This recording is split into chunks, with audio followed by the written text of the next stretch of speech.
From a highly secure network of top secret locations across South Texas and beyond, this is the Spurs Insider podcast, brought to you again by Taco Palenque, where the best happy hour in San Antonio just got happier.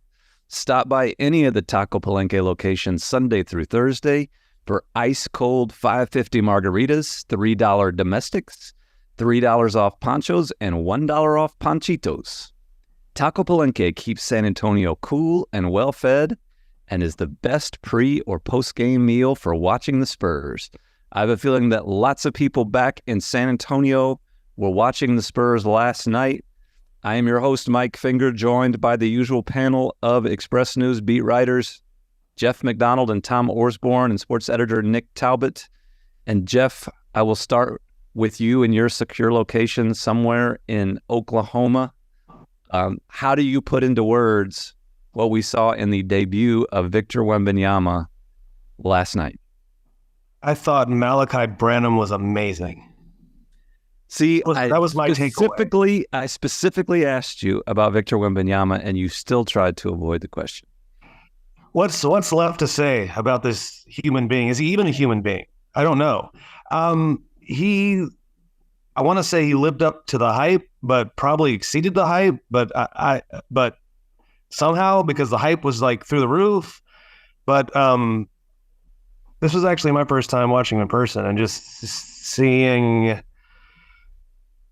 him do things and move and make plays that people shouldn't be able to make. It was pretty spectacular, and it was nice to see him show out that way. Go head to head with Chet Holmgren, which was that's going to be like a really fun matchup for a decade or more in this league. Those two guys going at each other. I don't think they particularly like each other already, which makes it also fun. So it was a really, really fun night at the Paycom Center. That first half, I think I tweeted this, like I've covered however many preseason games in my time, and they suck. They suck to cover. Nobody's really trying. The coaches are really more just working on stuff. Not everybody plays. Sometimes the intensity level isn't there because the veterans on the team know these games don't count. But that was the most dazzling first half of preseason basketball that I've ever witnessed, and I mean that from the bottom of my heart. It was just a fun time at the old Paycom Center here in OKC. I brought this up before on this podcast. Out in the real world, people are tired of hearing about it, but my first time watching Victor in person was about a year ago at an exhibition in Henderson, Nevada, where the building was full of basically every NBA scout, every NBA GM in the league, watching him play against Scoot Henderson in an exhibition. And there's this moment that happens in a Victor Wembanyama game, and Tom can probably talk about it during the scrimmage that happened last weekend in San Antonio. But like, there's not cheering, there's not roaring, there's just sort of laughter, because you cannot believe what you are seeing. It's just a slack-jawed wonder that you don't see in basketball arenas very often.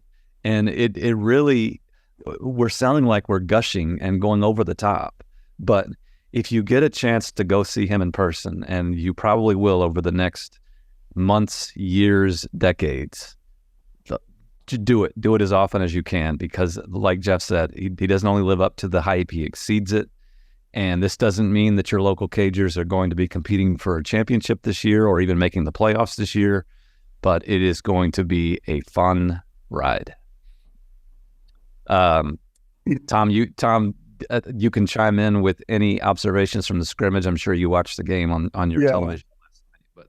But in the scrimmage, that moment was he's down on the block, and he dribbles out a little bit, dribbles behind his back, and then he flings a pass across the court to the other corner to Devontae Graham, which was so unorthodox, But to add to it, it's like a submarine. It's like a Patrick Mahomes sidearm pass. I use the description showing my age, Kent to Colby, the submarine style pitcher with the Pittsburgh Pirates from the late 70s.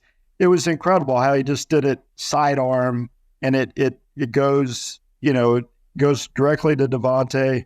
Perfect game, perfect direction. Devontae sinks a 3-pointer from the corner. That was the moment in the scrimmage, the wild moment.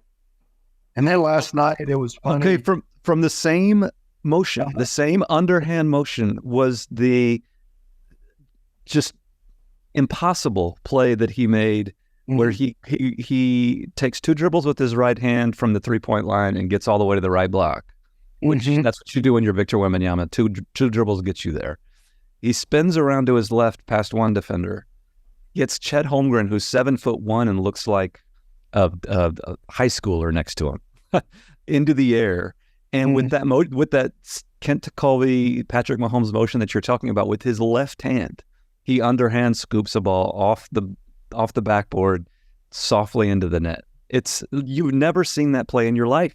Yeah. And I have a feeling we're going to be seeing stuff like that every night. What I think is this podcast from here on out, it's just going to, like every week, it's just going to be us describing Victor Wembanyama plays to people who have already seen them, and everyone just marveling at it. My favorite. Maybe our demographic could be the blind. Yeah. The people who cannot see the videos that are all over the social media, and we'll just describe them to them instead of our demographic now, which is the deaf. Correct. Yeah. There's also the defensive plays last night. Like there was the one where Jalen Williams, completely toasts Wemby, toasts him. Wembanyama, it's one of those things where he's crossed up, and in a normal world, the whole arena's like, oh, he just got crossed up. Jalen Williams just smoked him. But Wemby recovers from nearly falling over, takes, a step back towards the basket, and meets Williams at the rim and throws that thing into the Thunder bench. Like those kind of things, just nobody knows how to play against this guy. But what you think you have something open, you think you have an open shot, and you don't. The steal he made from the top of the key, where he poked the ball out from someone, I don't remember who it was, but it was like our friend of the podcast, Don Harris, has a screenshot of that posted on his Twitter account right now, that play. And the length of Wembanyama's stride in that moment where he's reaching back to poke the ball out is it just defies imagination. And there was the one we kind of talked about where Wemby ripped the ball from Isaiah Joe on one end, goes behind his back to get out of traffic and start a fast break, and then just throws that half-court lob to Blake Wesley, who promptly blows the layup. Or Blake Wesley.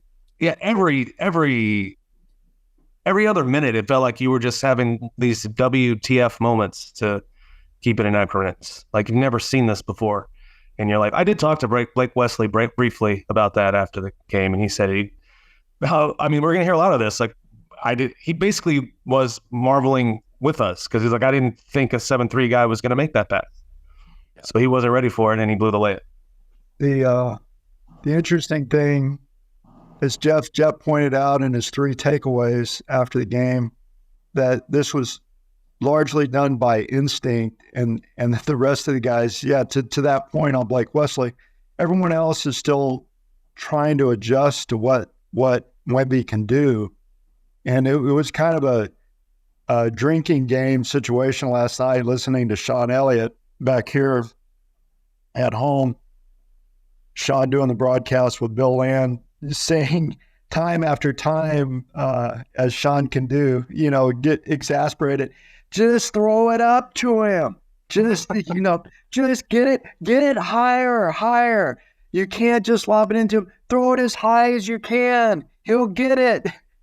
So that was just kind of underscored that they're still trying to get used to him. And that's the scary part, as Jeff pointed out in his takeaways, that, for the rest of the league, when these guys all gel and mesh and form chemistry and are comfortable with what Wemby can do, it's going to be really fun to watch. Yeah, that was another point. Like Wemby kind of doesn't know what he's doing yet, and almost by design. Like they haven't given him a lot. They're not really overcoaching him. He's just playing basketball. He's just going out and playing, and they'll rein some of that in or polish what they need to. There's stuff they need him to stop doing, but right now, he doesn't really know much about the NBA game, and what he's doing now is just on pure instinct, and it's only going to go up from here once he learns like what he's doing. That's mind-boggling to think about. Well, you mentioned they're not overcoaching him yet. Talking to Pop yesterday, they're really not coaching him at all. And there's kind of a method to this madness. I guess you can go back to the symbolism of yesterday, and that 7 years ago, Tim Duncan walked out the tunnel there at Paycom Center, and 7 years later, Victor Wembanyama comes back into the same tunnel for his first NBA preseason game. And Greg Popovich kind of made these. I tried to get a bit too dramatic with him before the game, asking him if it felt like a full circle moment. Victor's career starting where Tim ended. But he likened his strategy with Victor the rookie to his strategy with Tim Duncan the rookie, 26 years ago, in that for the first few weeks, for the first few months, he's not really correcting anything. He's not coaching him. He's not trying to change anything. He's just letting him play the same way he did Tim Duncan, because he wants to watch where he's comfortable, where he likes the ball, what he does defensively, what he does when he doesn't have the ball, which moves he makes. And then when you get into this, and Jeff and Tom both talked about, when the team gels, well, when the Spurs develop a strategy for him, when they tell him probably stop dribbling so much. Like he dribbled a lot yesterday. I'm not sure he's going to dribble as much throughout his NBA career as he does during the preseason. He's leaking out for some fast breaks instead of crashing the boards. Pop really isn't getting on him about any of that stuff, just like he didn't get on Tim right away. And I think that's going to come as they learn, not just his teammates, but as the coaching staff learns, hey, how do we use this guy that no one has ever seen the likes of in this league again? And I think, Victor Wembanyama is not Tim Duncan. He's sort of the anti-Tim Duncan in a lot of ways, in terms of just the way he freestyles and shows his emotions. And Tim Duncan was the big fundamental, and Victor Wembanyama is just kind of like he said last night on freestyling. But there's going to be, I think, a similar path in how he sort of meshes himself into the Spurs system, and that's going to be fun to watch too. Yeah, no question. During the scrimmage, I noticed that Pop, this isn't out of the ordinary for him, but he was really, sitting there by himself and just intently watching the game, and you could just see the gears moving, just watching Wemby intently, as you said, Mike, trying to figure out what to do with him as the days progress. But it's going to be interesting, the development in just the this period where they're trying to feel him out and see what they come up with. Do you think Pop has those holy crap moments too? Like he probably won't let himself show it on the bench. Absolutely. But when he goes home and watches the film, do you think he's just like, holy crap, that scoop? Or like, how did he do that? Like he's just like us, right? And I think there were moments last night when he sort of betrayed that. Oh yeah, emotion. Yeah, like he's. I don't know what the conversation was exactly when Victor came out. I think it was in the second quarter. And Pop, first of all, Pop is looking like he's going to hurt his neck, standing that close to Victor and looking up and talking to him. His neck, it's like a 90-degree angle backwards.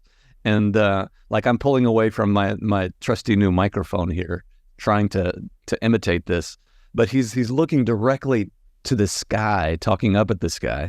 And as Victor walks away, you see this, and I'm across the arena, but I could have sworn I saw Pop just sort of shake his head and grin, like whatever Victor had explained in that moment or whatever he had said just tickled him.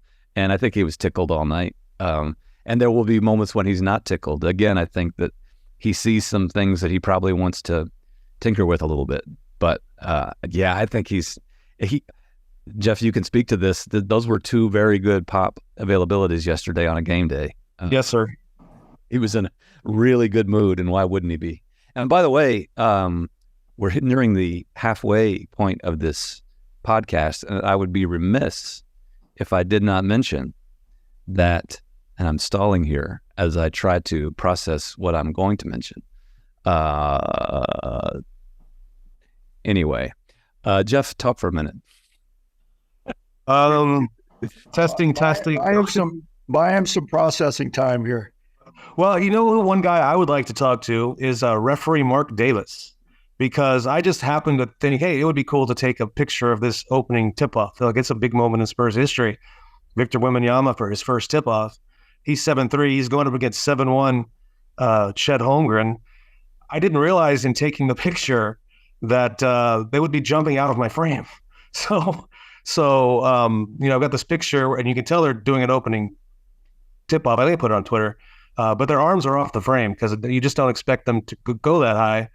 So I'm wondering what it must be like for the official to have to throw the jump ball to these two.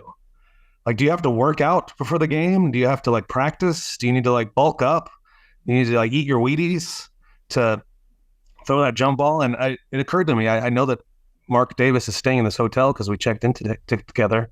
It would have been nice to bump into him because that would have been a funny thing to talk about. That would have been a funny thing to talk about. And you know who I bet has a lot of funny observations about this new era of Spurs basketball, a guy that I think a lot of our listeners, viewers know quite well, and that is New York Times bestselling author Shea Serrano. He and Emmy winner Jason Concepcion are back together again, this time aiming their high-powered microscope at the NBA. In their new weekly podcast, 6 Trophies, Jason and Shea cover the biggest storylines in the league by handing out 6 pop culture-themed trophies for 6 basketball-related activities. Things like the Ryan Gosling and Drive Trophy, which is given out to a player or team that did something incredibly cool that week, or the Lauryn Hill You Might Win Some But You Just Lost One Trophy, which is given out to a player or a team that tried something, but it didn't work out that great for them. Or the Walter White Tread Lightly Trophy, which is given out to a player or team approaching dicey territory. Kick back as Jason and Shea recap the top happenings from around the NBA through their lens of movies, music, and more. Follow 6 Trophies on the Wondery app or wherever you get your podcasts. You can listen to 6 Trophies ad-free right now on Wondery Plus. How did you guys think that went? I think that sounds like a good time. Yeah. Very nicely. I'll be tuning in. Okay. We appreciate the support from Shea, longtime Spurs fan, longtime Express News enthusiast reader. Really appreciate having him, just a piece of him in this podcast. Great dude. I do like how you performed the Walter White voice. That was nice. Yeah. Thank you. And I'm sure you'll do better next time.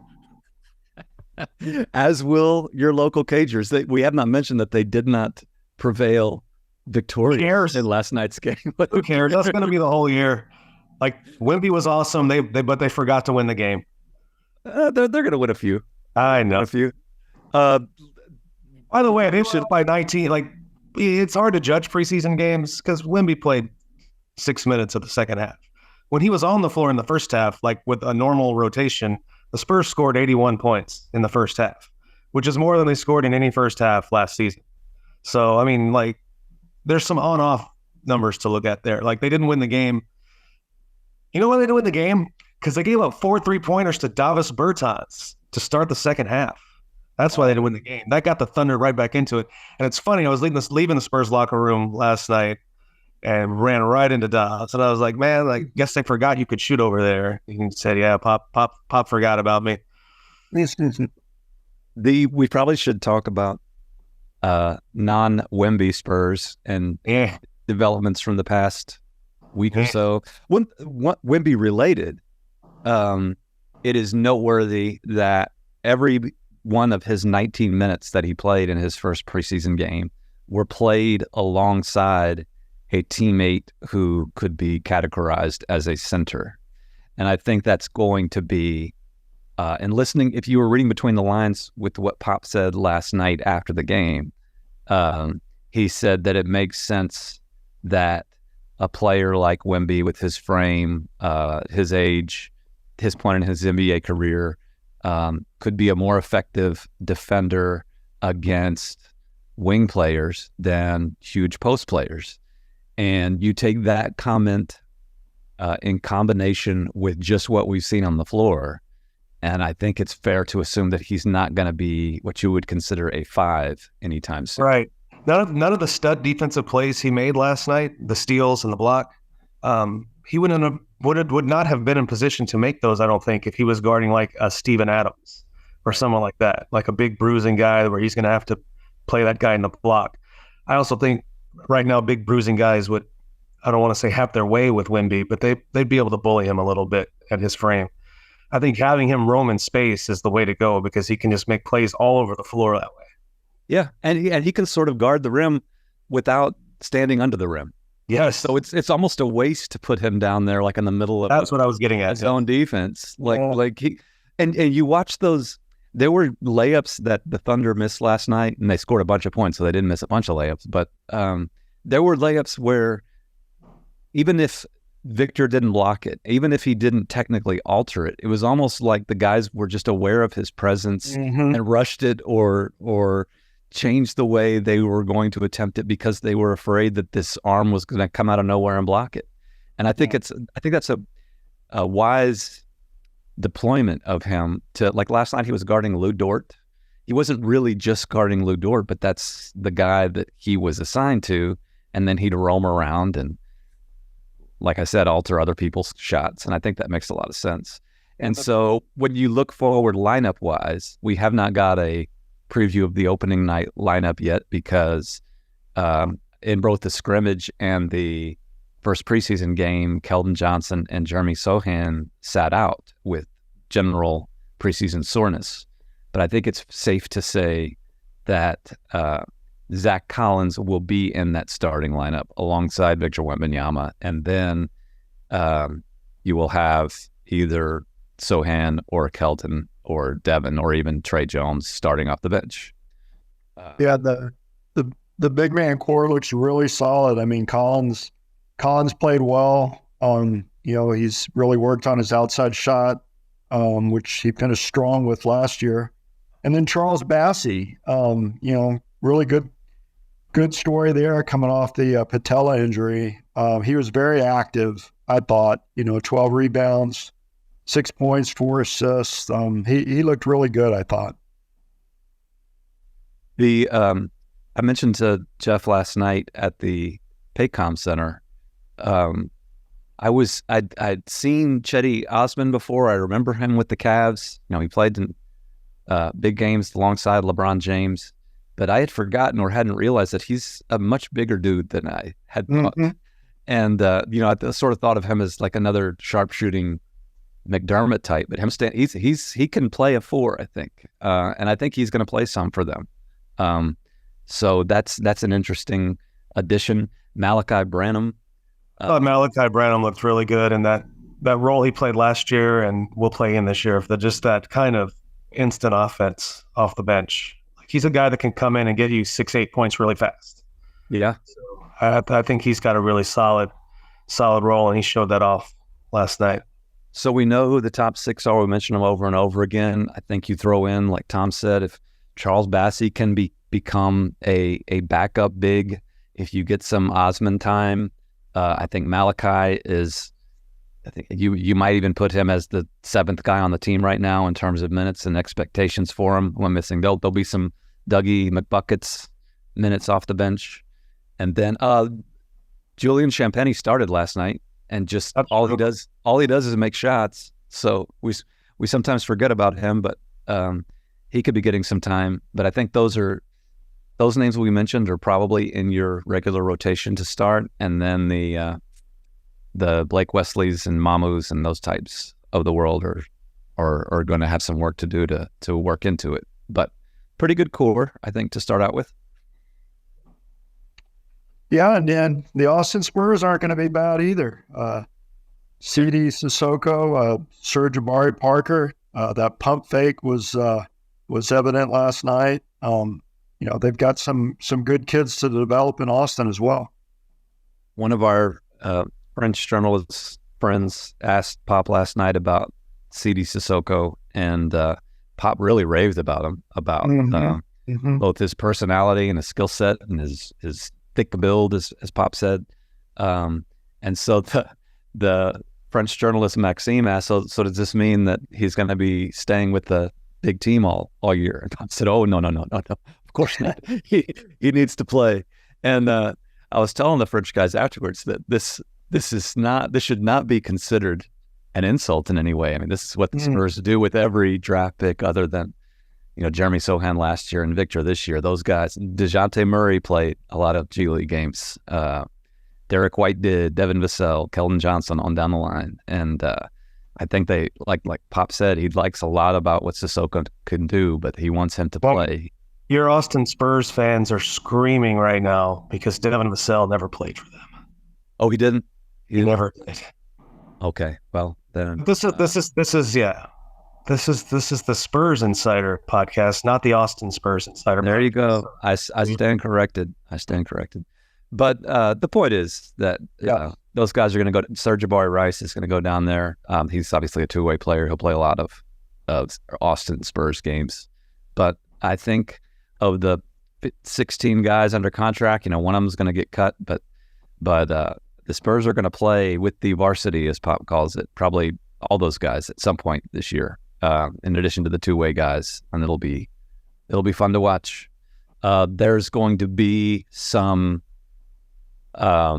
preseason action at the newly named Frost Bank Center. All these games are going to be on TV over the next week and a half, which has never happened before in the Spurs preseason. Anything after the scrimmage and that first game time that you are looking forward to seeing in particular at these, what should be rocking preseason games at the Frost Bank Center starting this Friday? Oh yeah, with the Miami Heat, that'll be a fun matchup. Jeff pointed out in his takeaways, they still have a lot of work to do defensively. And Wemby said there were moments last night where they were very cohesive, playing as one, but that's still going to be a big area of focus in practice as well as the preseason games, just that ongoing effort to shore up the defense. Yes, they are immensely better with Wemby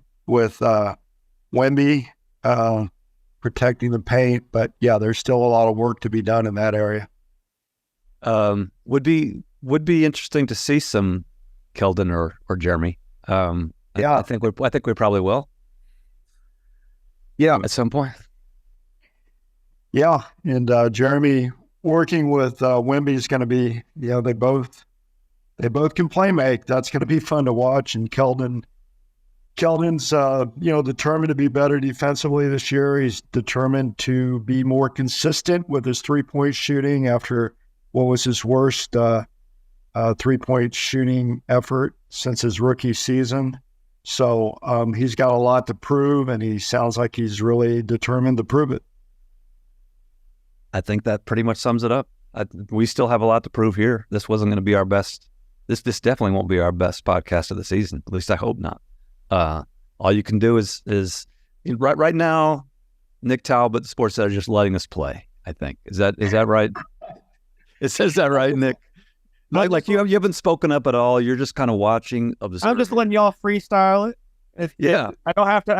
I can just sit back and watch and enjoy and watch y'all freestyle and do a great job and score a ton of points in the first half. Don't have to coach defense right now. It's the preseason. But eventually we'll get. Eventually there'll be some critiques. Eventually there's going to be some pointers, I think. And we have time. We have time to gel. It's going to be a fun year. We will be back every year. Thanks to Taco Palenque and to Shea Serrano for helping us out with some support this week. Looking forward to more of that. And until we see you next week, take care of each other and keep it real.